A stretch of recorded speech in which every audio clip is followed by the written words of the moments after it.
So first, let me welcome everyone. Thank you so much for joining us today, having a little lunch and learn with the AMA. Before we get started with this terrific panel, perhaps let me just say a word or two about the AMA and who we are, for those of you who may not be familiar with us.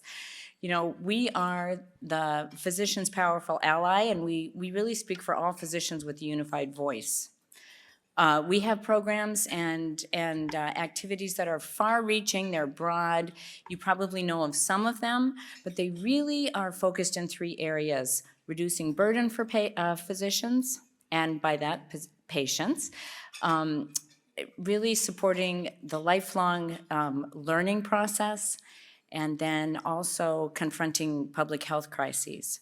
Now, all of those are surrounded by what we would call accelerators: equity, advocacy, and innovation. And at this conference, it's all about innovation. And so we're going to talk to you today on this panel really about some innovative payment models and the direction that healthcare is moving, population health, quality, and really the support structure that supports that. We have a terrific panel today, moderated by our chair, Dr. Sook.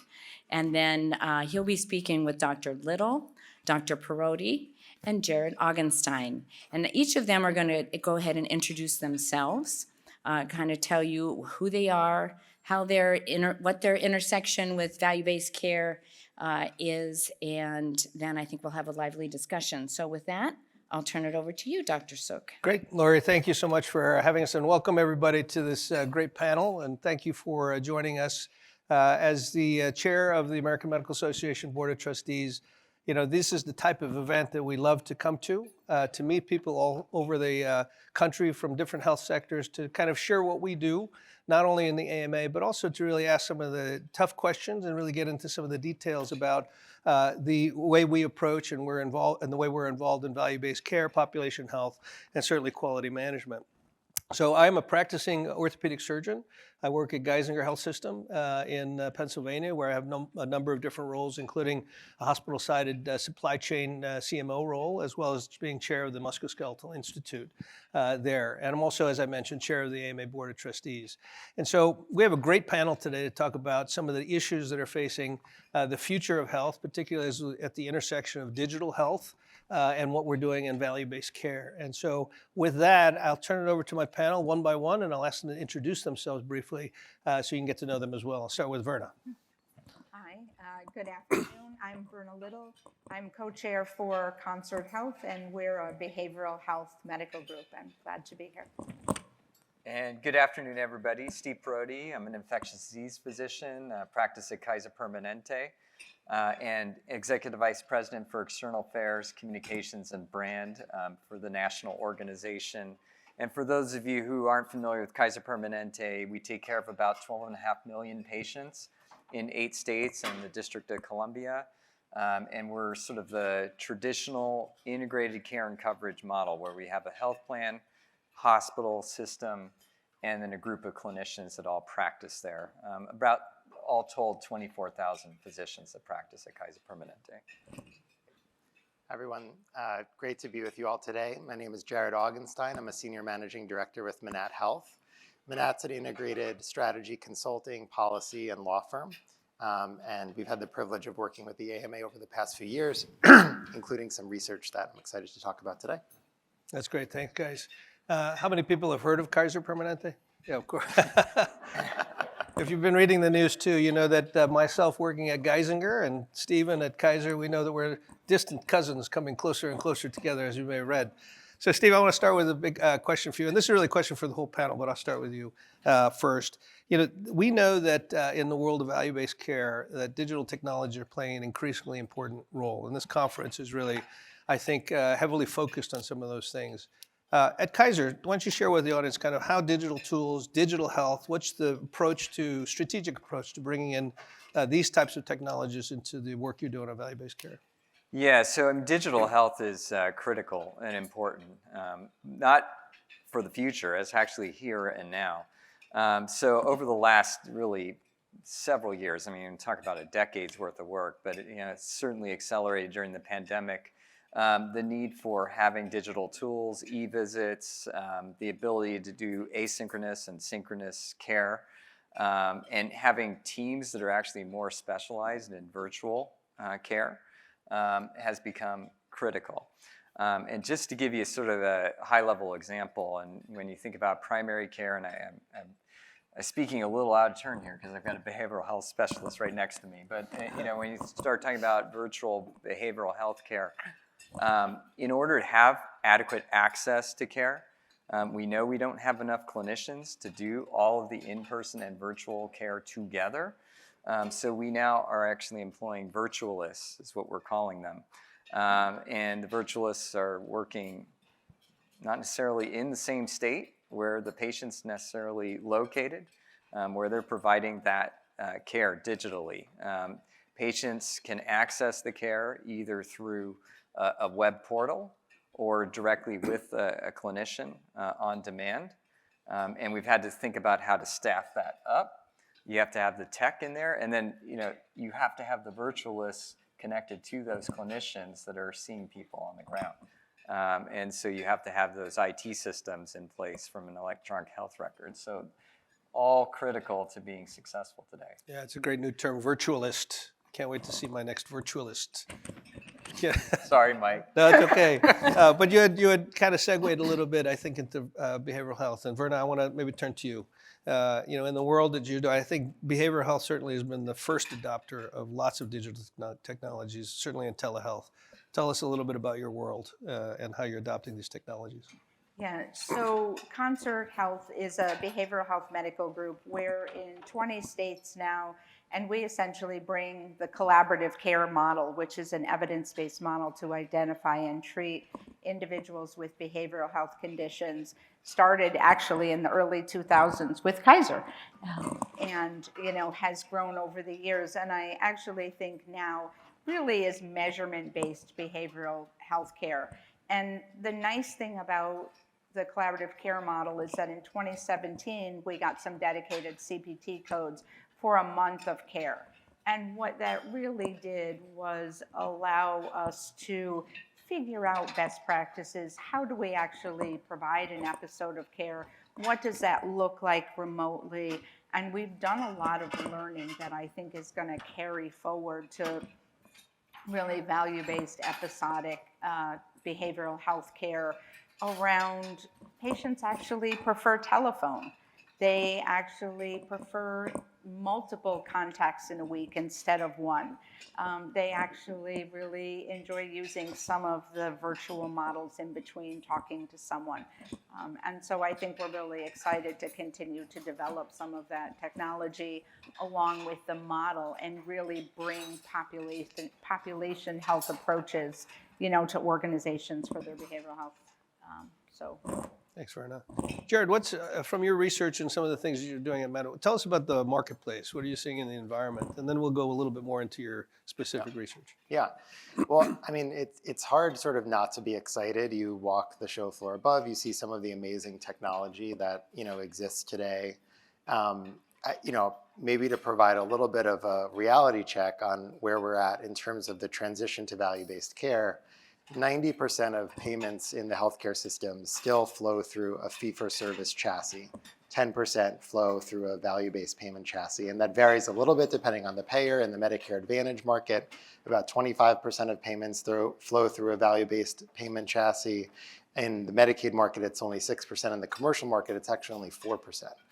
And so despite 20 years or 30 years of kind of interest in trying to move the ball forward on value-based care, we still have a really long way to go. Now, from a technology perspective, it feels like I'm living in sort of a dystopian movie. I feel like, on the one hand, I think upstairs there are 25 different AI scribe companies, and physicians love the AI scribes. We were just talking about it over lunch, and they're proving to reduce cognitive load and reduce pajama time and really improve the caregiving experience. On the other hand, the EHR is still a top physician dissatisfier. And so you have kind of, this, it's really hard to make sense of what's going on where you have amazing advancements in technology on the one hand, And technology is still such a dissatisfier if you talk to any sort of frontline caregiver. And so I think in order to really make progress from the value-based sort of payment imperative, we need to reconcile where we're at from a technology perspective and do a better job of sort of the basics of bringing technology to support care workflows in a more seamless way. I know that Kaiser has been a leader in that, and obviously Concert has in the behavioral health space, and we need more of that type of just basic progress in using technology to deliver care more effectively. Thanks, Jared.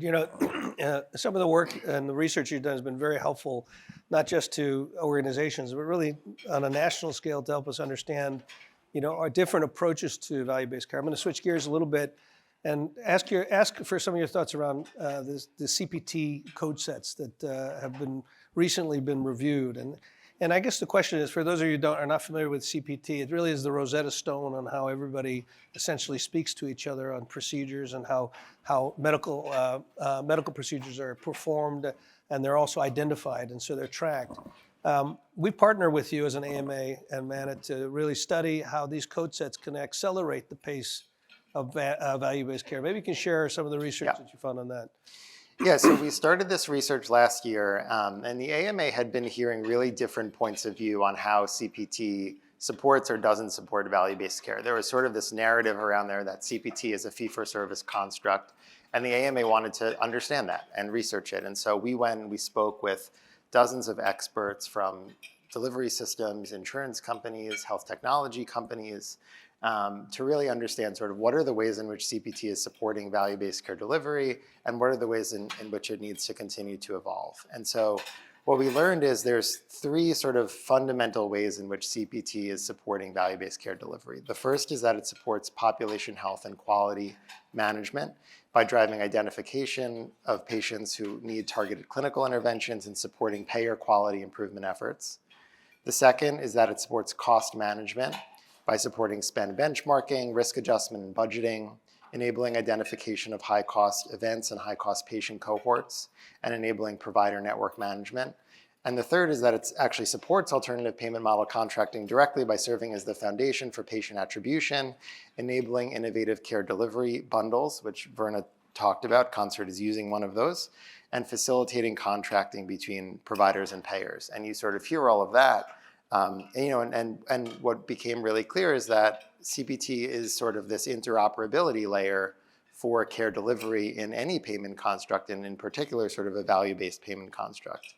Now, I'll say there are areas that we identified where CPT needs to evolve, and it's doing that. There are new types of practitioners delivering healthcare services today.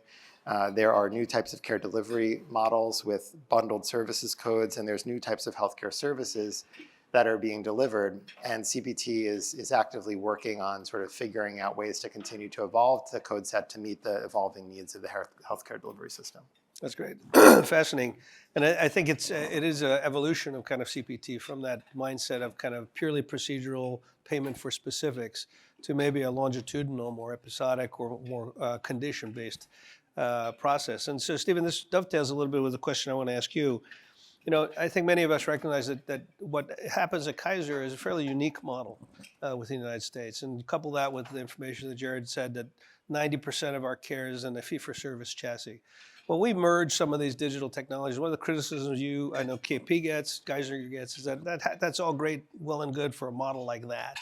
So maybe two-part question. One, Steve, is a little bit more about the digital tools that help you in that truly integrated model. And then what tools do you think are helpful in kind of expanding that in areas that aren't necessarily all three legs of the stool?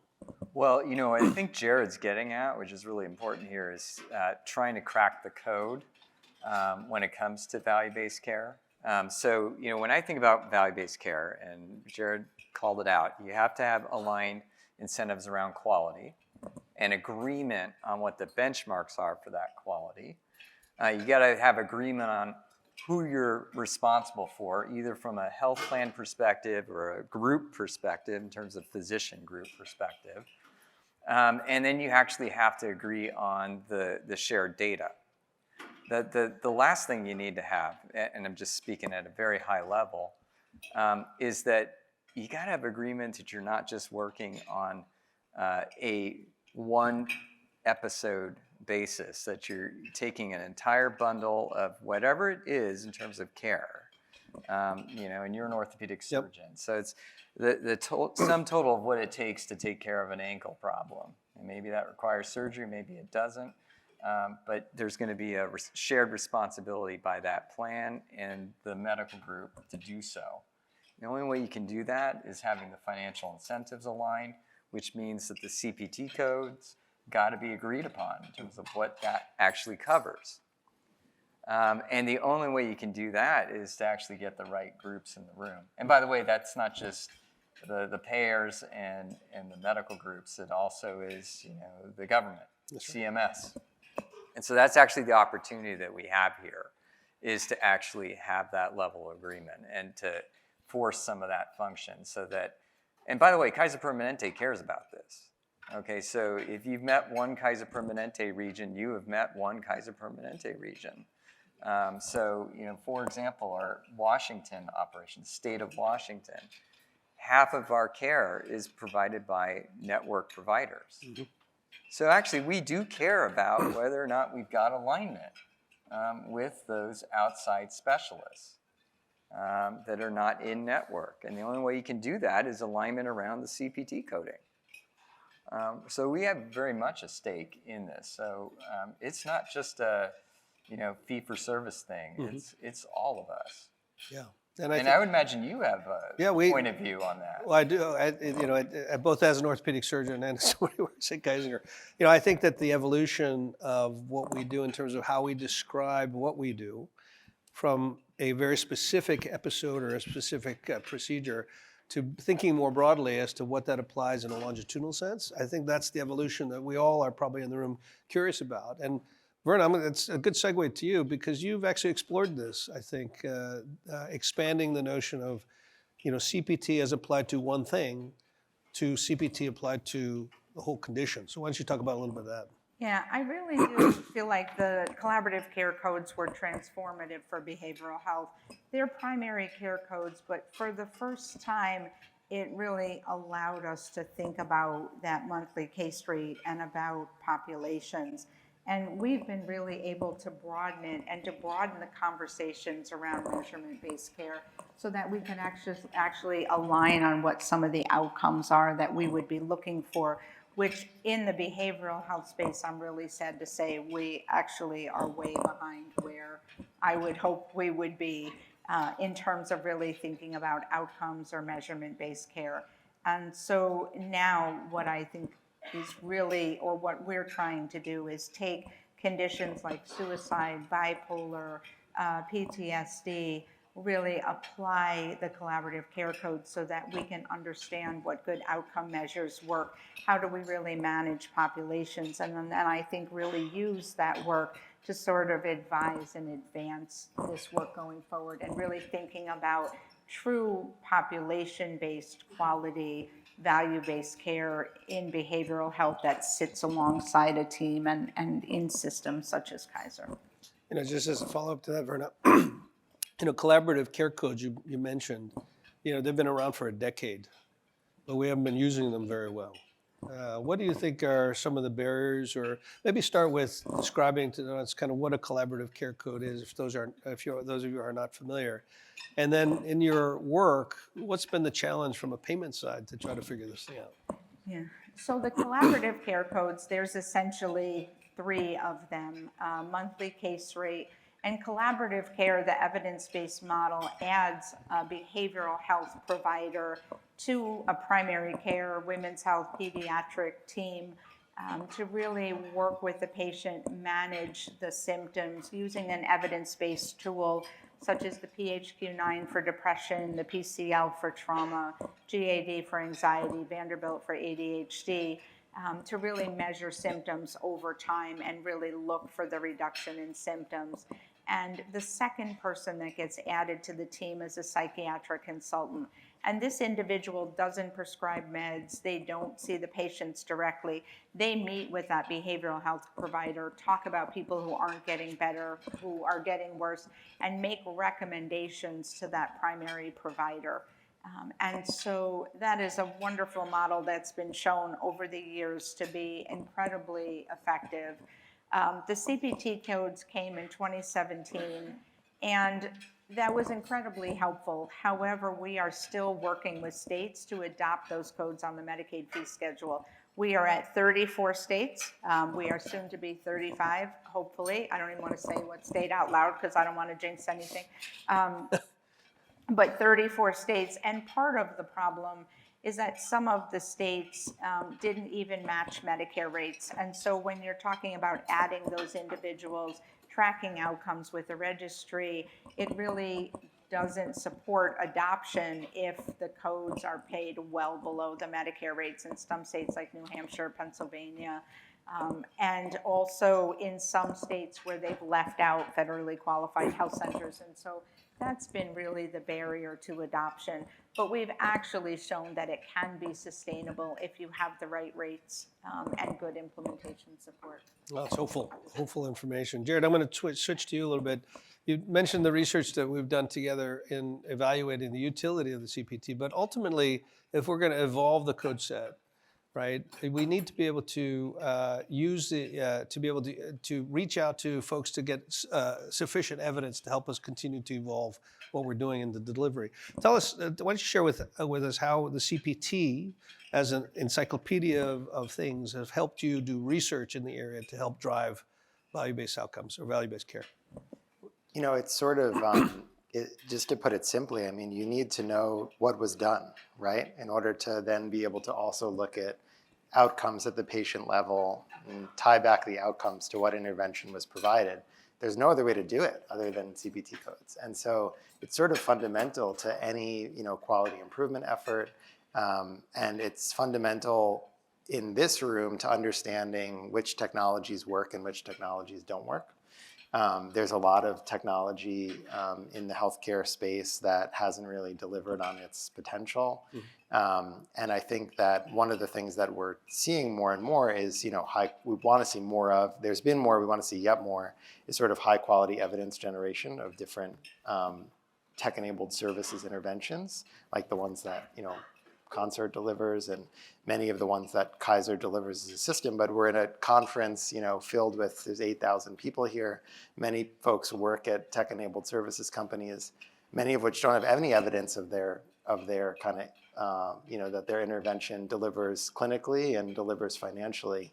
And CPT is sort of the underpinning of all of that analytical work that needs to be done. Yeah, I look at it, I mentioned it as a Rosetta Stone, but it's really the only way that multiple cultures can speak across multiple lines and understand each other, I think. Stephen, when we think about the future and a lot of these tech-enabled companies and folks who are in the room working on different ideas on how to involve themselves in the space of value-based care, what do you think are the biggest barriers to really moving the ball forward over the next 5 years?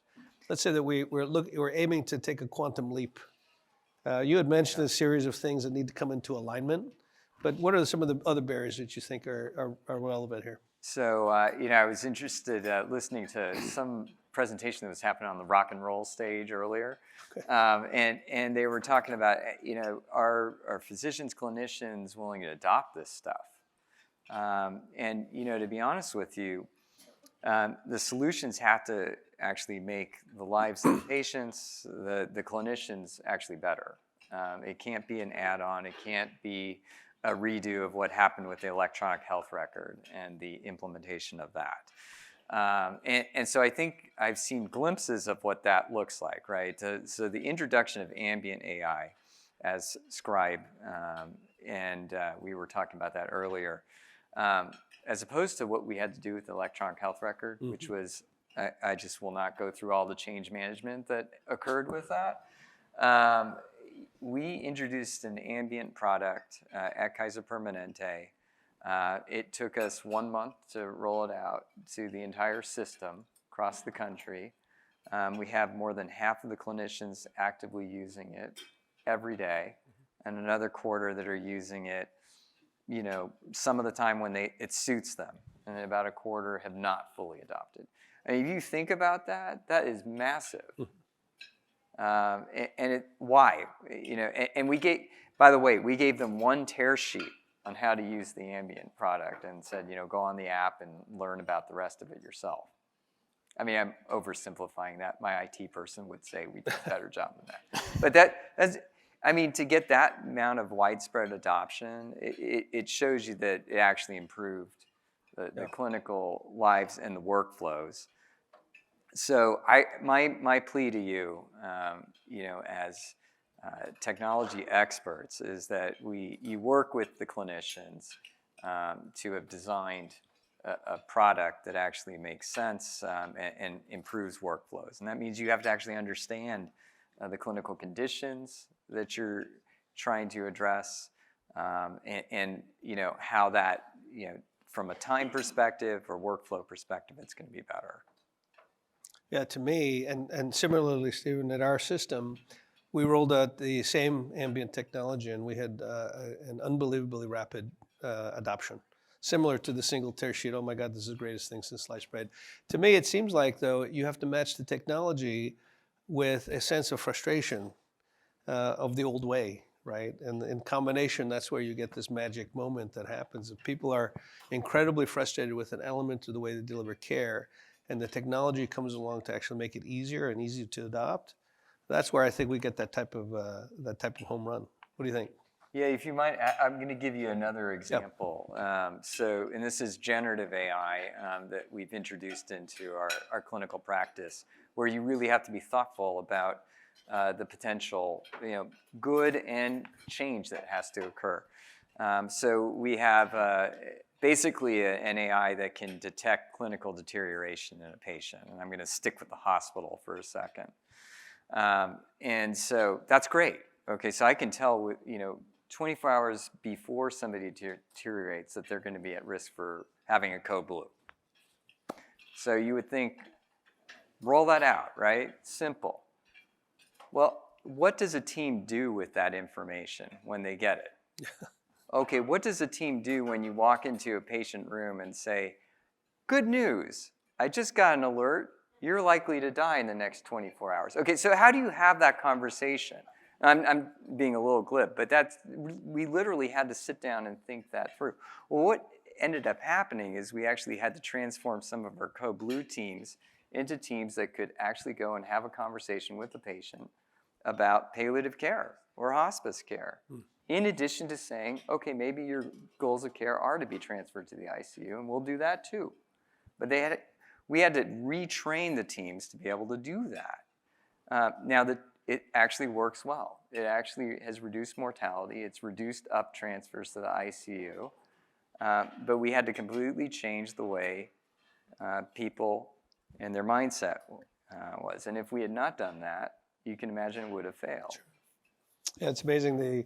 I think we're all anticipating some world of predictive analytics. That's not what I'm ready for. I'm not ready for that one yet. So don't tell me when I'm going to deteriorate. I just promise me that.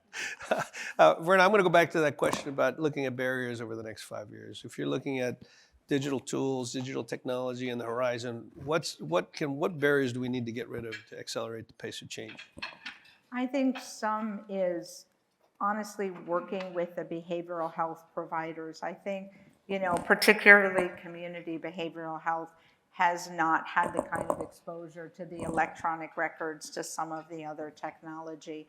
And so now I think the catching up and making some of those systems available and some of that technology available to our community mental health providers, our community behavioral health providers, I think is going to be really important. Thanks, Virna. And just before I get to Jared with the same question, before you answer, Sean, are you here? Where's Sean? Sean, we're going to have, Sean is right there. He's going to come around with the microphone. And I'd love to entertain some audience questions if you have any at the ready. But while we're doing that, let me just turn it over to Jared. Jared, same question. Barriers we need to eliminate over the next 5-10 years or whatever to get some rapid adoption of really meaningful value-based care change. Yeah. I think one of the biggest barriers is the sort of lack of alignment across payers. I think that's really stifling, innovation and progress towards value-based care outside of the, context in which there's sort of more of a closed system like Kaiser. But if you go basically anywhere else in the country, it's often the case that if you're a physician on average, you're contracted with 20 managed care plans. And Aetna's value-based payment program looks really different than your local Blue Cross's value-based care program, which looks really different than Cigna's, which looks really different than traditional Medicare, which looks different than Medicaid. And it becomes almost impossible to figure out how to deliver care in a value-based context that's right for the patient, that's actually possible for you to administrate as a physician, and for you to get paid for the services that you're providing. And so I think there needs to be a lot more progress towards alignment amongst payers in terms of creating bundles of codes or creating similar sort of sets of incentives, aligning on the different quality measures that are used in different programs, so that each patient, regardless of which insurance they happen to have, can be treated in the same way, in a way that promotes best outcomes at the same or lowest possible cost. I think one example of where this is sort of breaking down is we did another piece of research with the AMA with Stacy Lloyd and her team on commercial coverage of some of the digital medicine codes, remote physiologic monitoring, remote therapeutic monitoring, e-consults and e-visits, which many folks in this room probably use. And what we found is that a third of commercial plans don't cover those codes, even 2 years after they've been released for the RTM codes. A third of state Medicaid programs don't cover these codes, which backs up kind of Virna's point around coverage of the collaborative care codes. And many commercial payers don't even have coverage policies available for codes that have been available for many years. And it makes it, if you're a physician trying to figure out, okay, can I deliver the service for this patient? It makes it really, really hard. I mean, we had trouble doing the research even to figure out which commercial payers cover which codes. And so if you're a physician, you're really trying to just take care of patients, it's a real challenge. And so I think that if we can find ways to promote better coverage of digitally enabled care services, and then align the coverage of those services and the quality measures used in value-based care construct, that would be a big unlock for making progress. That's great, Jared. Sean, are you? Mind if I ask? Oh yeah, Jared? please, Stephen. Yeah, And then, I'm curious, Jared, I because see I was reading some of your research, and I mean, not all payers are the same. So there's some payers that clearly appear to have bought in, and in fact, they're contracting with multiple different groups within their geographic footprint with those incentives, and then there are others that are not. Do you have a sense of what's driving that? I think payers have different levels of sort of sophistication in terms of their ability to analyze sort of which technologies deliver value, which technologies make the most financial sense. I think different payers have different patient populations, and so a Medicaid payer, is going to have very different needs from a clinical perspective, network perspective, than a Medicare Advantage payer. In different geographies, it's going to be different. And so there is, to your point, there's real variability in sort of what the insurance companies need out of their provider network, and what they need to deliver, and what they need out of their sort of technology vendor partners. But even in the context of that variability, I think there needs to be sort of more progress towards seeing better alignment. that's great. Sean. Yes, we got our first question. Any other questions? Give us what your name is and where you're from, please. Thank you. Hello, everyone. Thanks so much for this talk. It's great. I'm Mark Mariahana with Otis Health. We provide a remote patient monitoring, remote therapeutic monitoring platform. And I have a question for Dr. Parodi. Thank you for that new concept of virtualist. I love it. One of the things that we heard, and we got feedback from some of our providers, is that they are unable to necessarily see the patients in other states if they're not licensed in that state, and the state-by-state rules changed for them. And so I wanted to hear how you are addressing it at Kaiser. Yeah, no, it's a great question, right? So it is laborious, okay? I mean, that's the best way to put it. So we've had to, and again, you have to sort of triage, because it's very hard to, license physicians in all 50 states. So from a Kaiser Permanente perspective, we've looked at, where do our patients typically travel to within the U.S., and preferentially license our clinicians for those sites. So obviously the immediate footprint, and then that additional expanded footprint. So that's at least how we've done it so far. It takes I just want to be real blunt with all of you. It takes a lot of investment to do that, just in terms of literally the mechanics of getting physicians licensed in these different states. That being said, once you do it, there's a huge amount of value brought there, because you can then, again, steer the care towards that value-based model. If they don't have access to that, then they get whatever they're going to get with wherever they're located. So I just want to be clear, though, it's an investment to make it happen. Yeah, I would just add that, the question of interstate licensure came up quite a bit during the telehealth conversations and pandemic. As an advocacy organization, we continued to look at those items to ensure that there's state sovereignty over licensing, while at the same time recognizing that the world of healthcare delivery is changing tremendously, and that perhaps that some of the rules and regulations are not keeping pace. And so it's definitely something that we continue to watch for because of items like this. If it's recognized that that is a single barrier to a much larger goal, then maybe we ought to start thinking about how we can remove that barrier to one of those. Sean? Yeah, right here. Hi, Julia Skapik.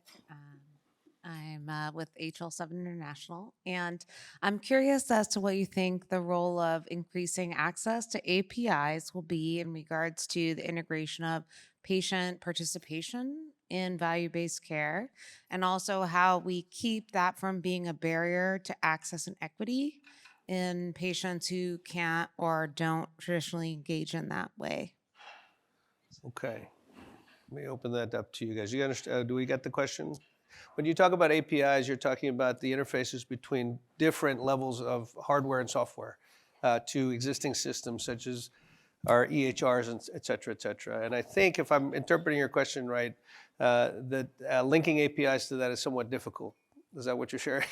I think that's what you're sharing, right? There's regulatory policy that requires that patients can access their own data using application programming interfaces. Therefore, how will that change the way we provide care now, given that patients can demand access to and theoretically should be able to write to the health record and interact with health systems? That's a very good question. You guys, anyone want to tackle that one? think I can. I think yeah, it's, go ahead. do you want to answer? Or, no, you don't want to answer. Okay. So, well, I don't know if I want to answer it, but it's a really hard question because right now, the patients can request the data be released, right, and go to wherever it goes, but we don't have the interface back to us. So, like me as a clinician, I'll just speak as a clinician for a second.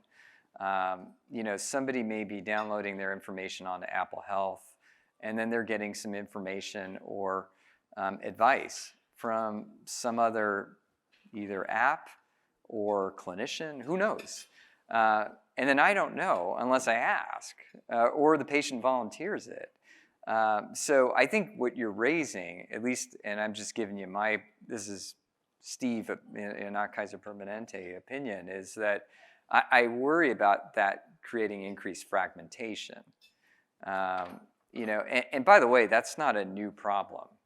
I've got people that come in and they're on all sorts of supplements and additional alternative therapies. And this is like another sort of layer there. So I guess my plea would be, is there a way that we can, either from a regulatory perspective or patient consent perspective, to ensure that some of that information is coming back to the actual primary clinical team, so that information can be used In my productively. clinic, people will show me the screen of their phone to share health information on a regular basis, which is not a very effective way. That's not awesome, right?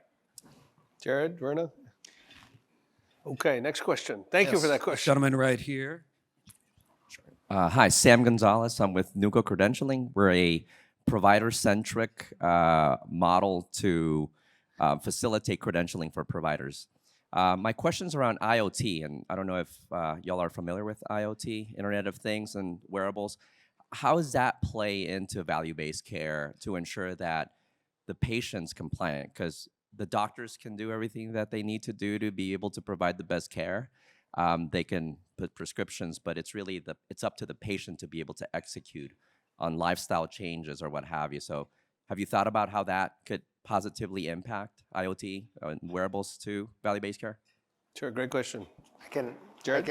I'll take a first stab. I mean, I think one area that I look at that's been sort of a good example of this is the musculoskeletal space. So there's a bunch of innovation in sensor technology and computer vision and wearables that have enabled a new crop of virtual physical therapy solutions to come into the market and prove out that clinically they're equivalent to in-person PT for sort of for non-complex physical therapy. And in a lot of those cases, it's the patient doing an exercise with some objective measurement of their, how they're doing and giving some guidance on whether they're doing the exercise correctly or not and sort of improving it over time.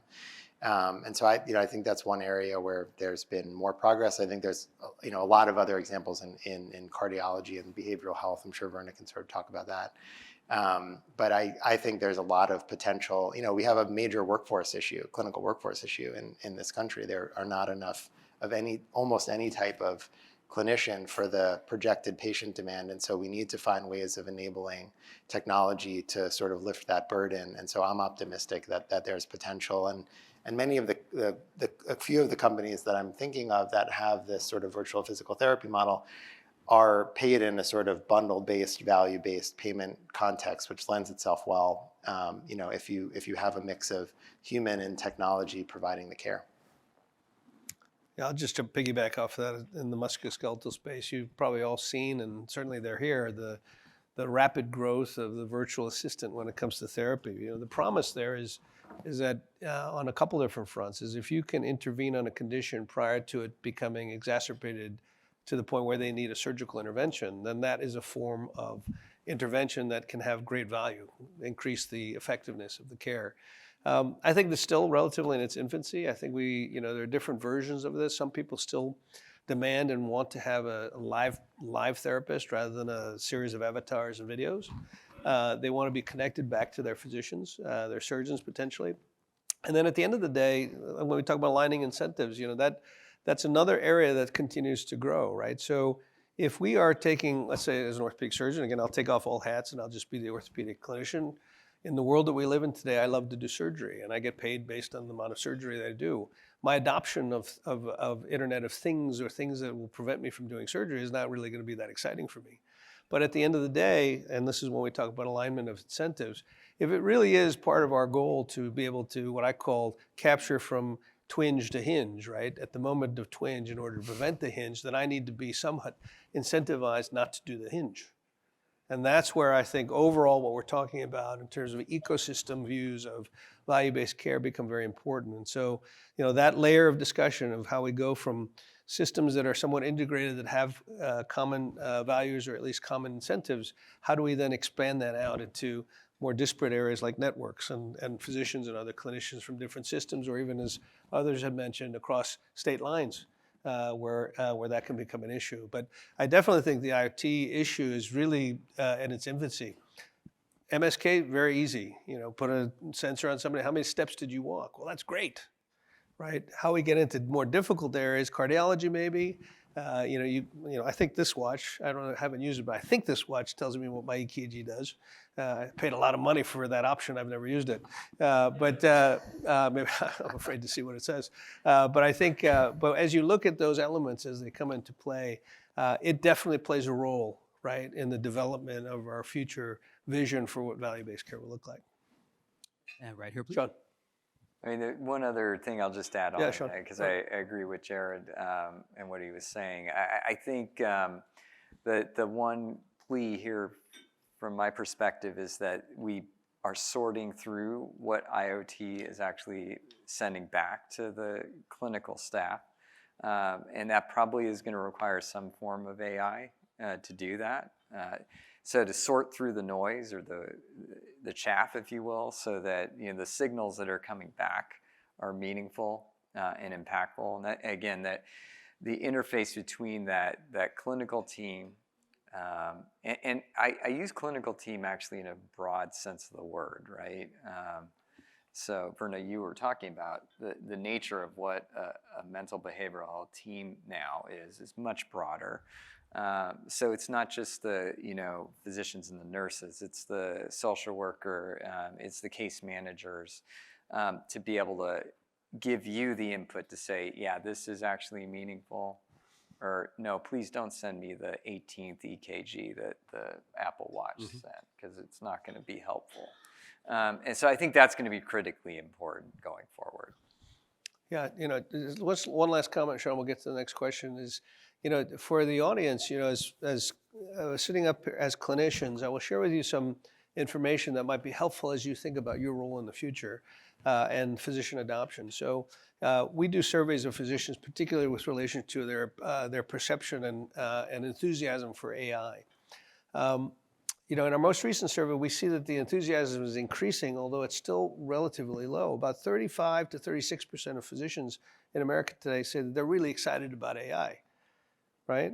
Now you talk to other sectors and they're much more excited than physicians are. But at the same time, 60% of physicians are truly excited about the option or the opportunity that it can play, or the role that it can play in decreasing administrative burden. And I think we spoke a lot about that, things like ambient. So if you're starting a new company, you're thinking about what the hell to do in this space, just take those stats, and I'm sure you can understand where the physician workforce is thinking. We see those trends increasing, though, and I think that's partly generational as well. Just a factoid that I want to share with you. Sean? Hi there. Angie and Lowen with Pearl Health. We're a value-based care provider enablement organization. And this might be kind of a loaded question. So with the new administration coming in. Okay, we're going to end up... No. With DOGE and all the massive firing and layoffs, I'm curious as to your opinion on where our state of value-based care will be under this new administration. I'm sure we'll all have no official comments from any organization. These are just opinions. Jared, do you want to start? I don't know. I think that this administration is pro-technology. So I'm going to stick with that line of answer. And I think that there's a lot that technology can do to improve the way that healthcare is delivered. We've spent this whole panel sort of talking about that in value-based care. So I think that this administration is going to be interested in supporting technology integration into care in ways that supports value-based payment. I don't know that I have a sense of sort of the more macro point of view around value-based payment within this administration, but I think Dr. Oz and RFK, it's a very pro-tech administration. It's maybe like the most pro-tech administration we've had in a long time, and so I'm just hoping that is good. Yeah, it's hard to comment specifically because obviously there hasn't been a specific policy put out yet, other than the fact that you all reading the news like I am, that Medicaid cuts are on the potential horizon. Why do I mention that? Not so much to get into Medicaid policy, but to speak to the fact that healthcare costs are still very much top of mind for Americans. That is the reality. I think I remember some folks talking about it 10 years ago, like, oh, the ACA's been passed and, we've dealt with healthcare and now we can move on. And, clearly that's not the case. So regardless of who's in the administration and who's running Congress, the reality is that we do need to address healthcare costs in this country. And we do have some choices to think about. And whether the classic fee-for-service chassis, which I think you were quoting 90% of. Yeah, I'm sorry, you were quoting anyway. I don't know. So someone on stage here was talking about 9% of the country's payments are still going through a fee-for-service chassis, and we're still talking about healthcare costs and trying to control them. So I think. The most important point out of all your question here is that we've got to be informing decision makers about what those components of a truly value-based system looks like and to build the structures around it, whether it's the CPT codes or whether it's other incentives, and if it's not going to be CMMI models, whatever models that we need to put together, that they're informed by a community of technologists and clinicians, and hopefully people that are payers in the same room with these decision makers to think about what that next stage looks like. Virna? No comment. No, I'm gonna second Jared in, the technology. I think there's definitely gonna be support and opportunities there. I think, there's also a focus on primary care. And so I think it's going to be really advantageous for us to think about, integrated care delivery models that can be supported by technology, some of the new CPT codes, and what does that look like. So I think I'm interested to see what opportunities we'll have in those directions. And I think I would just add, again, I'm going to try to take all hats off, but my own personal observation is, first of all, it's been a month, right? And it feels like it's been 15 years, right, with all the things that are happening. And, the process through which the government will operate and appoint and things like that, there's, having people who have practiced in medicine or people who have seen patients, I think is going to be an important perspective that they can bring into whatever administrative role they bring. And I think you couple that with a overall philosophy around efficiency, reduction, high technology, maybe there's a glimmer of hope in there, that there's some rationality to what we're trying to achieve as a system, to the point of payments, to the point of cost, to the point of quality of care. But I can promise you one thing, and you all know this, you better buckle your seatbelts because this is crazy time that's happening right now. None of us actually know what the next executive order is going to say or what the next momentary of whiplash is going to occur. But I think we'll all remain vigilant, and conferences like this and where high technology is enabling, I think that'll remain a very consistent theme that we're going to need to continue to keep pushing on because the overall, I think, objective is still the same. We've got 2 more questions, this gentleman, then we'll go right over there. Ken Gaines from Vanderbilt. Nothing political, don't worry.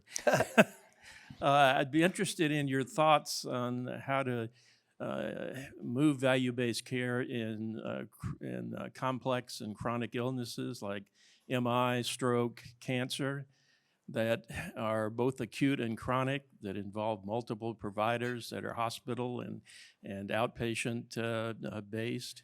And how do we move in those areas? It's a huge cost problem, and the complexity of those illnesses don't always lend themselves very well to technology solutions sometimes. Anybody? I can take a stab at it. Just my thoughts on this, in the world of complex, the initial stab at all what we call value-based care was largely episodic bundling, right? And now we're moving into a kind of a thought process that says maybe we should try to manage conditions better that include multiple inputs. I think complex care, and I think about revision joint arthroplasty, infections, bad traumas and things like that, very difficult to manage all the conditions prior to it. So I think the first stab in complex care is going to be episodic. And it may be around trying to create a set of circumstances or a set of understandings that we say we're going to wrap this blanket around this condition that is fairly complex, and we're going to say we're going to try to drive the cost down while making sure that our algorithms are placed to ensure the best outcomes. So that's my first thought on the approach to complex care. I would say too, it's around being creative, like Atrium's doing the hospital at home, where they're really, wrapping a team around individuals at home and sort of easing on the transition, from inpatient back home. And so I think I would be interested to see where some of those models go, and I think there's a lot of opportunity there. Yeah, so if I had to think about it, and this is the opportunity that actually, Jared, you were referencing earlier, which is to think about, okay, if you were going to put together a CPT code, for example, for post-MI care, which we know, people have diabetes, they've got hypertension, they've got hypercholesterolemia, and they need cardiac rehab, they're going to need depression. So there are any number of things that need to be addressed. And of course, you want to incent multiple clinicians, not all of which may actually be in the same group, to do that, or at least to push a payer to create that ecosystem. Ideally, you would actually put together a code that actually pays PMPM, and then there's some kind of, per member per month, and that you would actually then have, a group of staff that have agreed on what that looks like. The CPT code's created. There would be criterion for meeting that code, either from a documentation perspective or audit perspective. And then you actually put it out there. And you get groups and payers to buy into that. I was listening to Virna. I can only imagine the conversations you're having to have state by state to get them to buy in. But there would have to be, essentially advocacy saying, this is actually going to end up saving you, payer, total cost of care. So it makes sense for you to actually get clinicians within a given locale to buy in. Yeah, I do. But it's a bunch of work. Yeah, and to your point, Steve, I think the larger picture of rollout, I think, starts with the individual examples where you can try to do it. Vanderbilt may be the right system in which you can wrap something around something like NMI and create the model for which others can potentially emulate. Sean? Yep, last question right here. Okay, thanks. My name's Sean McCormick. My question is about the quality of data in the EHR itself, all of which is used to stratify patients and identify patients for population health and so forth. I've seen a lot of patients in EHR records, and things like the problem list and the medication list and family histories, at least in some patients, can be pretty cluttered with a lot of redundancies and inaccurate data and so forth. So to what extent is that an issue for you as you're trying to identify patients and identify risk amongst populations when you're looking broadly to identify who you're going to be doing some of these particular activities around population health? Really great questions about the dirtiness of the data. Jared, you want to tackle that? Yeah, I think that you talk to anyone who has managed like an attributed patient list from a payer and is responsible for their care, and you know that there's a lot of sort of sweat that goes into cleaning it up and really figuring out who the right patients are to target and really sort of working through the messiness of the data. And I think it's a real issue. It sort of gets down into the operational complexities of making this work, not at the sort of macro level that we've been discussing, but actually, making it work at a very operational level. I have some optimism that some of the emerging generative AI tools around ingesting a tremendous amount of information from the clinical record and presenting it in sort of an actionable, useful way is going to help us make some progress on this. I don't think we're totally there yet. It's not like where we're at on ambient, where it's scaling and it's moving the needle today. But I'm hopeful that in the next sort of year or two, there are going to be tools available, and there's a lot of companies working on this that are going to be able to help reduce a lot of the sort of operational time that's going into data cleaning and identifying sort of next best action based on the information that's provided.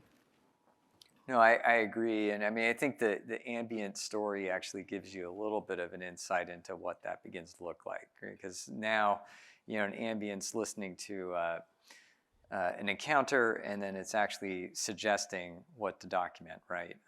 And so there's the opportunity for standardization if it's working properly. And then on the back end, if you think about rev cycle, being able to then have an AI that has actually got the same, at least general algorithm that you're using on the front end to do the actual documentation, you then start to get marriage of those two, which then gets to what you're coding. So I think there's an opportunity here. Of course, the risk is that you've got different groups working in different ecosystems with different EHRs. And you get the Tower of Babel thing going on, but just with a bunch of AIs. So I think that's actually going to be the challenge for us as an industry, is to think about how do you make sure that you've got at least some alignment. Virna, any thoughts? No, I think I would probably second, because that's an incredible barrier. And this is actually recently painful just around suicide data, which, if you want to talk about a mess. But I think you always have two projects, the project to clean the data and then the actual project. And it would be wonderful to see technology really help with some of that. So. Well, I agree. I think garbage in, garbage out is really what we say, right? I think there's hope on the horizon to be able to scrub what we need in an efficient manner so we can get the data we need to drive lower costs and higher quality outcomes. So that's what we have today for our panel. I want to thank the audience for taking the time and joining us today. I want to thank the panel for their great insights and really for the engagement and also the work that they're doing to help move the ball along. On the tables you have there is a table tent with a QR code if you want to learn a little bit more about what the AMA is doing in the world of advancing value-based care through its work in the CPT panels. But we have this room until about 2 o'clock, so there's no rush to run out. I don't know if you can get seconds or thirds, but please, you can ask. Feel free. But we really appreciate it. I know the panel will be here for a little longer if you have any other individual questions. But thank you again, and thanks for joining us today.